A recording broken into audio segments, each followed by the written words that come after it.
une église, on se gèle les glaouis, en plus c'est pas drôle. Non mais c'est vrai. Bienvenue sur ma chaîne YouTube. N'hésitez pas à vous abonner, c'est gratuit. Activez la cloche, commentez et partagez les vidéos. Bonsoir Gérard Klein, bonsoir Hugues Aufray. C'est toujours ravigorant de vous. Il est trop fort. Hein. Est-ce qu'on peut déjà se dire juste un détail? Quoi? Lui, il est très bavard. Oui. Moi, je suis très bavard. Ça va être difficile. Hein. Elle est très bavarde aussi. Elle est très bavarde aussi. Oui. Donc peut-être on va faire un titre. J'ai compris, c'est moi qui le ferai. Bon, c'est nous, on est vraiment... Voilà. Mais déjà, pour le public, il faut expliquer, plus de 40 ans d'amitié. Oui, non, c'est simple. Moi, j'ai commencé à travailler à la radio en 65 ou 66. Et puis là, on s'est rencontrés, évidemment. Alors, et on le voit tous les deux, amoureux finalement de la nature, épris de liberté, au point, vous, pendant que vous jouiez l'instituteur, l'instit, le fameux instit pendant 12 ans, donc sur France 2, vous étiez éleveur de vaches. De salaire, pendant 10 ans. J'adore ça. Et vous adorez ça? Ah oui, je le dis, hein, si je trouvais une très belle ferme et que je me débrouille à gagner suffisamment d'argent, je l'achète. Et tout de suite, vous recommencez. Une vraie âme de paysan, alors vous, ces vaches de salaire, pour moi, c'est les plus belles. J'aime, c'est ce que j'ai, pour moi, fait de plus satisfaisant dans ma vie. Tout le reste, c'est bien. Moi, j'ai jamais compris pourquoi tu étais parti, d'ailleurs. Enfin, on n'est peut-être pas là pour parler de ça. Des vaches? Oui. Parce qu'à un moment, moi, j'ai arrêté la série d'instit qui me permettait de gagner de l'argent pour compenser les primes que je n'avais pas. Voilà. La vérité, elle est là. Quand j'ai arrêté l'instit, j'avais plus ces rentrées d'argent, donc j'ai arrêté la ferme. C'est la ferme. Voilà. Ah, les deux en même temps. Eh bien oui, parce qu'il me fallait des sous pour compenser, en fait, ce que je n'avais pas. J'ai compris. Et vous avez toujours votre ferme en Ardèche? Moi, j'ai toujours ma ferme, mais j'ai plus mes chèvres. Alors, il faut dire ce qui est. On a divorce. Le problème. Rien ne va plus, rien ne va plus. La vie d'un paysan, c'est une vie très dure. On le voit en ce moment avec la sécheresse qui est terrible. Et à l'époque, moi, je gagnais ma vie sur scène, et un peu comme lui, j'avais un troupeau de chèvres et je fabriquais les fromages de chèvres, mais je ne veux pas dire que ça me ruinait, mais que ça me coûtait plus d'argent que ça ne me rapportait. Évidemment, nous, en tant qu'artistes, tant qu'on gagne de l'argent ailleurs, ça peut aller. Mais l'un et l'autre, alors plutôt fermier avant d'être artiste ou... Moi, oui. Oui, vous... Ouais. Sûr. Ah oui, moi aussi, il fallait choisir. Si j'étais dans un pays comme l'URSS où on ne pouvait pas faire 36 choses à la fois, il faut choisir entre chanteur ou paysan. J'aurais choisi paysan. Parce qu'un paysan peut chanter, tandis qu'un artiste qui est sur scène, il ne peut pas avoir des chèvres sur sa scène. Ah, c'est ça qui est marrant, c'est qu'un paysan qui se mettrait à chanter, à faire un disque, un carton, tout le monde dirait c'est formidable ce paysan qui chante, c'est extraordinaire. Un mec de la télé qui élève des vaches en Auvergne, c'est l'autre con de la télé. Ouais. C'est quand même marrant. Ouais. Non, c'est vraiment vécu comme ça, On est quand même très critiqué parce qu'on n'y connaît rien. Mais n'y connaissant rien, on est d'autant plus curieux. Donc les vrais paysans peuvent aussi se poser la question de savoir si... mais peut-être que des mecs comme nous, on aurait des idées. Oui. Vous lancez un appel. Oh non! Oh non, non, c'est fini les appels. Non, mais la première vache qu'on a mangée, donc on a tué malgré tout à l'abattoir. Et ma femme et les filles, je me suis dit quand même, elles l'ont vu grandir et tout, grossir. Ça va leur faire de la peine et tout. Ben, pas du tout. On l'a dessoudé et on en a mangé. Et tout le monde a dit, oh, les filles, tu vois, François, la viande, elle est bonne. La viande, elle sentait les fleurs. Donc maintenant, trouvez-moi de la viande chez n'importe quel boucher qui sente le pré, c'est-à-dire qui sentent les fleurs qu'elles ont mangées. Les chèvres et le lait qu'ils devaient faire. C'est pareil. Ah oui, Hugues, jamais aussi heureux que sur un tracteur? Oui, moi je suis heureux de le travail manuel du paysan, j'adore ça. Et je dois dire... oui, attends. Je savais. Ah, oui. Non, mais ça, je vais en parler. Mais ce que je veux dire, c'est que... Vite, moi, j'ai été... je n'ai jamais eu de problème. Tiens, là, je suis sur mon tracteur. Voilà. Et on est beau, là. Et moi, j'ai toujours eu la passion des tracteurs quand j'étais petit garçon. Et alors, il a sorti ça parce que je l'ai amené. C'est pour faire un peu de publicité pour mes amis. Je fais partie d'un club qui s'appelle le club Ferguson, avec les petits gris, les fameux petits gris qui sont les tracteurs qui sont sortis au moment du marché du plan Marshall, parce que le plan Marshall avait demandé à un ingénieur de faire un tracteur qui coûte moins cher qu'un cheval de trait. Alors, vous, succès étonnant dans les années 60, Hugues, jamais grisé par le succès? J'ai vécu ça comme un amateur. Il y avait un artiste que je ne nommerai pas, qui disait pas méchamment, mais il disait Hugues, il est gentil, il est sympathique, mais c'est un amateur. Bon, je te dirai qui c'est tout à l'heure. Non, vous êtes tous les deux d'ailleurs des amateurs, c'est ce qu'il y a de formidable. Ça, je vais le dire. Il est décédé. C'est bien. Non, et alors c'est vrai que justement, c'était un amateur. C'est vrai. Je suis un amateur qui, avec un grand A, je dirais même écrit en majuscule. J'ai traversé 60 ans, 50 ans de carrière en m'amusant. Alors vous, une telle popularité avec cette série L'Instit et votre personnage qu'en 95, vous avez même reçu, ça m'amuse, les palmes académiques des mains du ministre de l'Éducation nationale de l'époque. C'était François Bayrou, c'est ça? Et après, je ne sais pas pourquoi, j'ai été monté en grade, donc je suis officier des palmes académiques. C'est formidable. C'est trop bien, non? Et moi, j'ai le mérite agricole. Voilà. Moi aussi, vous aussi. Alors, c'est à cause de ma manière de faire de l'agriculture. Et ça, c'est votre plus grande fierté. Oui, parce que j'ai eu quand même 2 médailles d'or à Montélimar pour le fromage de chèvre qui était vendu chez Androuet uniquement. Ah la vache, c'est bien. J'ai été pionnier de la bio. Ce qui est joli, c'est que franchement, vos galons, vous les avez pris là et vous en êtes très fiers. Ah oui, bien sûr. Absolument. Et vous, heureux d'être aussi rentré dans les livres scolaires? Oui, alors je rejoins un avec petit vos peu chansons. Avec mes chansons. Sans avoir jamais écrit une chanson pour enfants, j'ai écrit des chansons qui sont rentrées naturellement dans les écoles, dans le cœur des enfants. Et ça, c'est extraordinaire. Donc, moi, je voyais son émission. Monsieur le professeur, vous connaissez. Et quand il faisait l'Instit et que moi je chantais Adieu, monsieur le professeur, on était sur la même longueur d'onde. Adieu, monsieur le professeur, je chante comme ça. On ne vous oubliera jamais. Et alors, tu sais. Le plus du chant, c'était moi, Céline. Alors, voilà, à la radio. Je voudrais juste ajouter une dernière chose. Dans tous mes spectacles, tout petit. Dans tous mes spectacles, je supplie le président de la République de débaptiser de supprimer le ministère de l'Éducation, de le débaptiser et de l'appeler enfin le ministère de l'Enseignement. Parce que tous les gens qui dépendent de ce ministère sont des enseignants.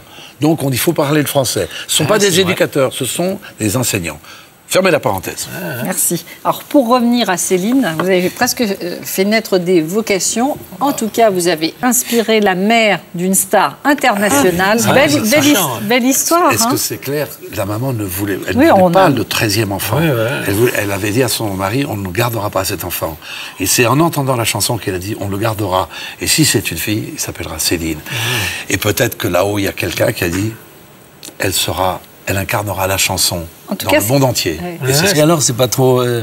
Pardon, moi. Je le connais bien, mais en général, quand on est en voiture, je conduis, lui, il parle. Donc, j'ai la radio donc alors, c'est quoi la question? C'est quoi la question, Gérard? Eh ben, il est vachement sensible. C'est vrai, c'est un garçon extrêmement sensible, quoi, lui. Et donc, vous aussi, non? Tous les deux. Oui, vous cachez, on s'aime bien. Vous cachez comme ça un petit peu derrière des herbes. C'est un truc vachement touchant. Et toi, tu dis, il y a peut-être quelqu'un là-haut, donc peut-être tu peux aller plus loin, peut-être que tu crois en Dieu, peut-être que tu... Ouais, c'est vrai, je le dis souvent. Bon, comme disait l'autre, est-ce que Dieu existe? Je n'ai pas de preuve qu'il existe. Est-ce que Dieu n'existe pas? J'ai pas de preuve qu'il n'existe pas. Oui, bien sûr. Nous sommes donc agnostiques. Mais n'empêche que tous les matins, moi, quand je me lève, je sors, quel que soit le climat, je sors dehors, en pyjama ou torse nu, peu importe. Il pleut, il y a soleil, il fait froid, il fait chaud. Je regarde le ciel et je dis merci. Et je pense à ma grand-mère qui disait merci qui? Merci mon chien? C'est vrai. Je ne sais pas à qui il faut que je dise merci, mais je regarde en l'air et je dis merci. Vous êtes croyant? Mais moi, j'ai été baptisé, comme plein de... Je ne vais pas à la messe parce que ça me saoule, je dis la vérité. Dans une église, on se gèle les glaouis, en plus, c'est pas drôle. Non, mais c'est vrai. Il faut que ce soit amusant, gai, chaleureux, farceur, etc. Mais c'est vrai que nous, ça nous touche, évidemment. Moi aussi, j'y pense tout le temps. Je me dis, merde. Vous vous rappelez le jour où vous avez chanté devant Martin Luther King en 1966, je crois. En mars 66. Chanson contre le racisme. Harry Belafonte m'invite à chanter pour le premier concert de la lutte contre le racisme.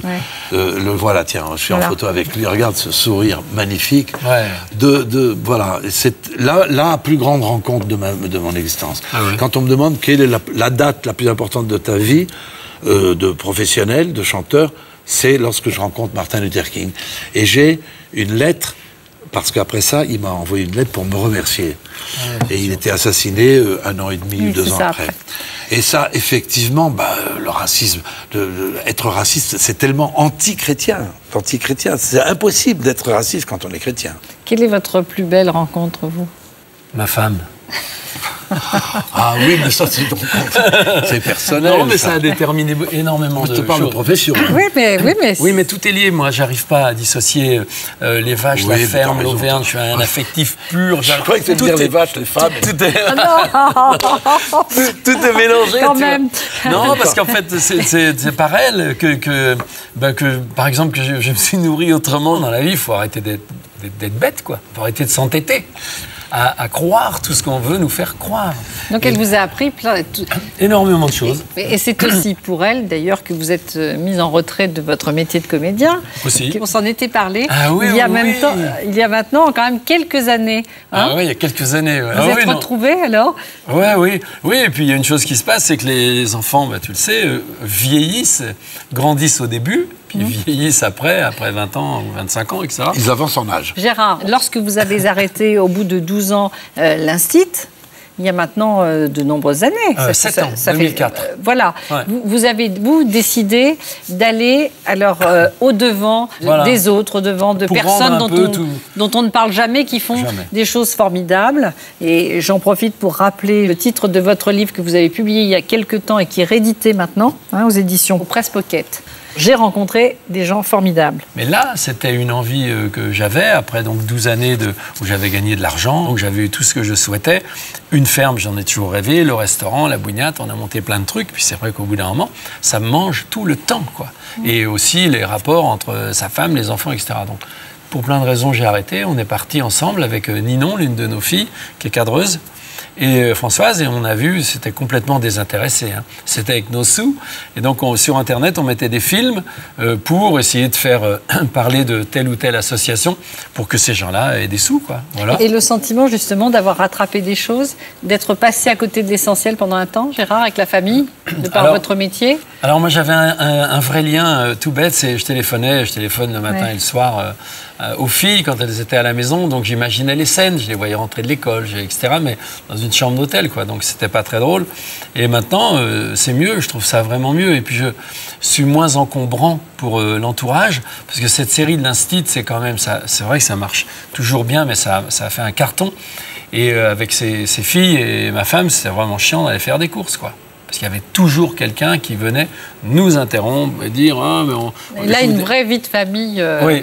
Là, c'est plus léger maintenant. En tout cas, je le prends vachement mieux. Et Hugues, l'impression, vous, d'être aussi, d'avoir mis un peu de côté votre vie de famille? Ou vous avez toujours protégé vos enfants? J'ai mis de côté. Non, moi, j'ai jamais surexposé ni surcaché. Vous avez toujours réussi, vous, à équilibrer vie de famille et métier? Oui, absolument. Ah bon, toujours? Sans problème. Parce qu'elle est tournée quand même.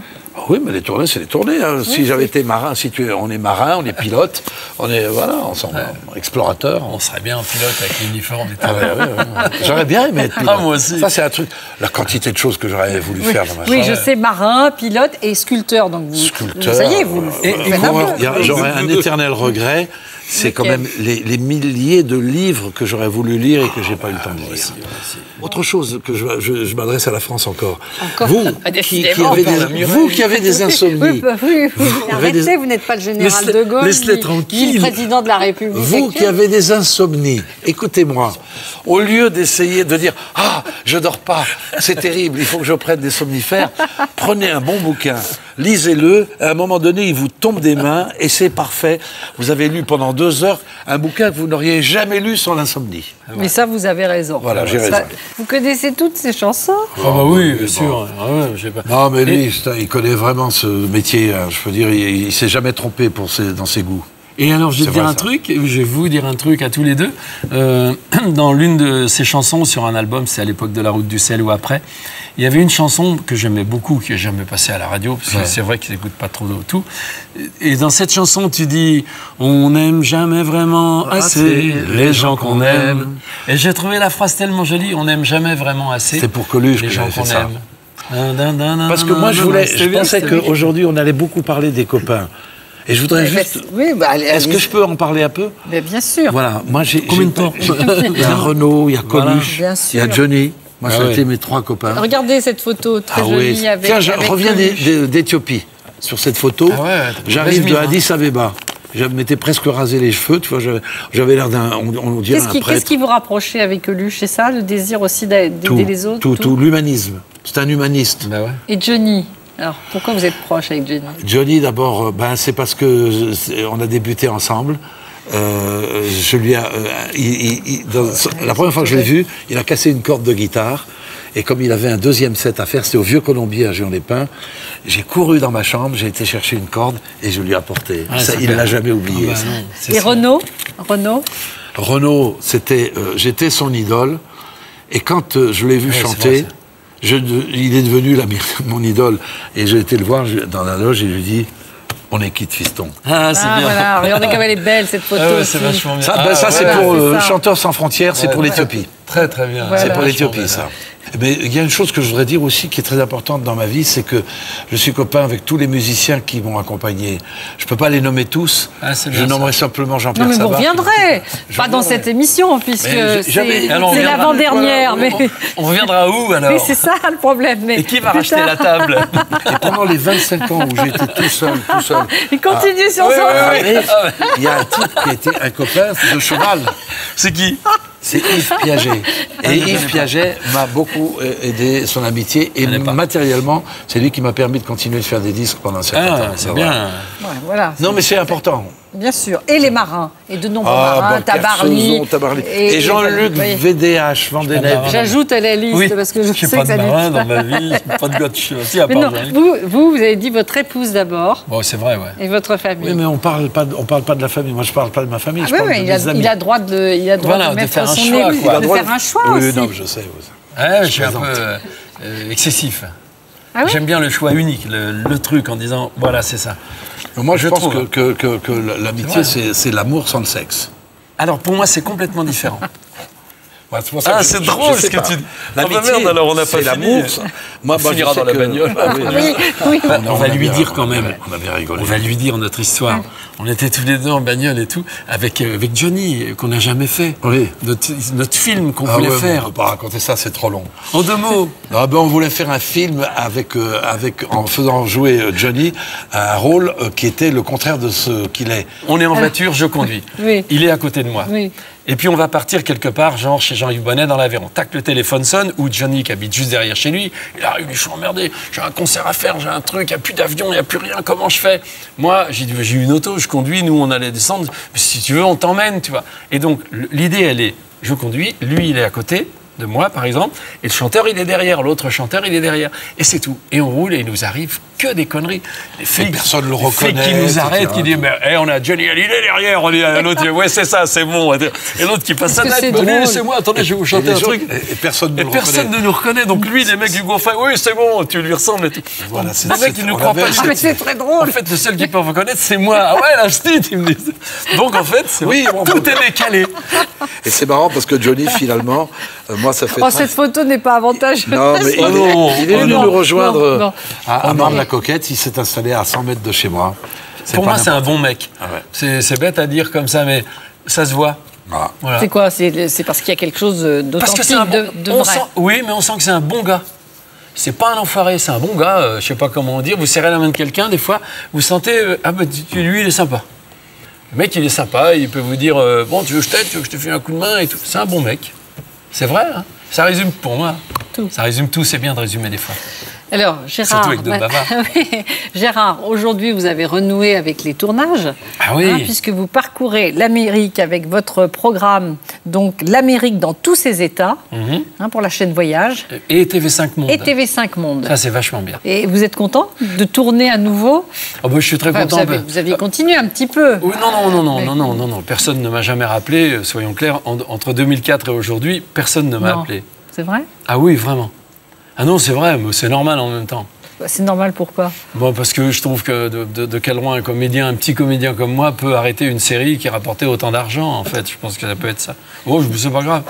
Non, donc cette idée, je l'avais dans la tête depuis longtemps, l'Amérique dans tous ses états, avec un petit jeu de mots. Mais je voulais voir l'Amérique, je voulais voir les Américains, des gens, quoi. Parce qu'on nous parle de plein de trucs, mais on ne voit jamais les gens. Vous avez envie de partir avec lui, je suis sûr. Oui, bien sûr. Je t'emmène. La découverte de l'Amérique. La terre, vous aviez des parents, vous, dans l'agriculture? Pas du tout, je crois. pas du tout. Mon père vendait des postes de radio, il les réparait et il allait les livrer chez ses clients, en général à 8 ou 9 heures du soir, et il rentrait le lendemain matin. Il était vachement consciencieux. C'est vrai. Oui, il était vachement marrant. Vraiment. Voilà. Et la passion de la terre, elle est venue comment? Je pense qu'elle est venue parce qu'un jour, à Noël, on m'a offert un petit tracteur. Je pense que c'est là. Mais c'est vrai que fréquenter des grosses vaches, fréquenter des bovins, c'est vraiment sympa, quoi. On sent que c'est votre élément. Ah, j'adore. Ouais, parce que je trouve qu'il y a une ambiance au milieu d'un troupeau qui est très particulière. Et vous allez parcourir les 51 États des États-Unis. Ah oui, de toute façon, j'ai dit que je le ferai. Ouais, ouais. Ah ouais? Déjà une vingtaine, hein, on est à une vingtaine, voilà. Ouais. Ça veut dire qu'hier soir, j'avais le New York Herald, le New York Times, je sais pas quoi, du Maine, qui m'appelle parce que c'est diffusé. Donc dans chaque État maintenant, j'ai que des journaux américains qui m'appellent. Je rigole parce qu'en fait, j'ai plus de contact avec les Américains qu'avec des journalistes français. Vous connaissez bien les États-Unis? J'ai été à New York, j'ai été à Los Angeles dernièrement pour faire un disque. Mais je ne connais pas les États-Unis. Mais les États-Unis, ça vous a fait rêver ou pas? Vous qui avez rencontré alors Bob Dylan à ses débuts et qui l'avait fait connaître. Là, je chante avec lui, là. Et qui l'avait fait connaître en France, surtout. Moi, je suis arrivé à New York, il venait d'arriver, on est en 61. J'ai vu ce type, j'ai eu l'impression de voir Arthur Rimbaud avec une guitare. Et voilà, ça, c'est au Parc de Sceaux, à Paris, devant 80 000 personnes, où Dylan m'a demandé de venir chanter, et je chante avec lui « The time they are changing », les temps changent, tu sais. D'où que vous soyez, accourez, braves gens, l'eau commence à monter, soyez plus clairvoyants, admettez que bientôt vous serez submergés, et que si vous voulez être sauvés, il est temps maintenant d'apprendre à nager, car le monde et les temps changent. C'est pas évident de traduire des chansons. C'est aujourd'hui. Non, d'ailleurs, en septembre va sortir votre dernier album, enregistré à Los Angeles. Je viens de faire un nouvel album, on va dire, dont on n'a pas encore le nom. Un nouvel album, pas le dernier, j'espère. J'ai dit dernier. Oui, enfin le dernier. Le dernier en date. Le dernier en date. Il ne faut pas avoir l'esprit mal tourné. Oui, c'est un disque qui va un peu être un voyage. Le voyage que toi tu fais aux États-Unis, c'est bien. Je vais le proposer en musique sur ma carrière. Et alors, il y a une photo de pochette? Non, pour l'instant, on l'a pas. Toujours pas. Non, non. Il est venu vraiment pour vous et un peu pour moi. Oh, non, mais je suis venu. C'est vrai que pour les deux, j'ai dit que le thème pour moi c'était l'amitié, les copains, l'amitié. C'est bien. Mais la vie, c'est vachement. C'est bien. Je trouve que ça vaut le coup. C'était très bien. Vous avez raison. C'est vrai, non? C'est une parole que l'on peut répéter à l'infini. Ça vaut le coup, vraiment. Hein, ça vaut le coup. À tous les gens qui vivent, il faut dire ça vaut le coup. Oui. Parfois, bon, ça peut être compliqué, mais ne lâchez pas les mecs. Ça vaut le coup. Merci Mireille. À bientôt. À très bientôt. J'étais très content d'être là. Moi aussi, que vous soyez là. Merci. Au revoir. Je vous embrasse. Aux deux. Mais oui, je vous embrasse. N'hésitez pas à vous abonner, ça ne coûte rien, et à commenter les vidéos.